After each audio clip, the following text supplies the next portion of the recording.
Fa poc més d'un any que al seguiment dels virus informàtics, els experts en seguretat hi han d'afegir el programari maligne a mòbils, conegut com a malware. El Centre de Seguretat de la Informació de Catalunya analitzen els telèfons infectats. Fan una còpia de totes les dades a l'aparell i la traslladen a un simulador per examinar com es comporta el programari maliciós. Només en els últims 6 mesos s'han triplicat els casos de malware en telèfons del sistema Android a tot el món, però el codi maliciós afecta tots els sistemes operatius. I un món on circulen 500 milions de smartphones, de petits aparells que emmagatzemen moltes dades personals, és un gran atractiu per als hackers i un mal de cap per als experts en seguretat. El codi maliciós instal·lat normalment passa totalment desapercebut perquè està com un procés més del sistema, està en el dispositiu i tu tens la visió de les aplicacions que tens obertes i ell està per darrere fent la seva feina.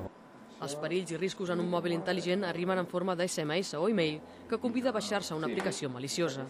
Aquesta, per exemple, grava totes les converses en un arxiu ocult. D'altres accedeixen a l'agenda de contactes i envien SMS massius, fan trucades a números premium o fins i tot poden copiar les claus d'accés als serveis als que estem subscrits.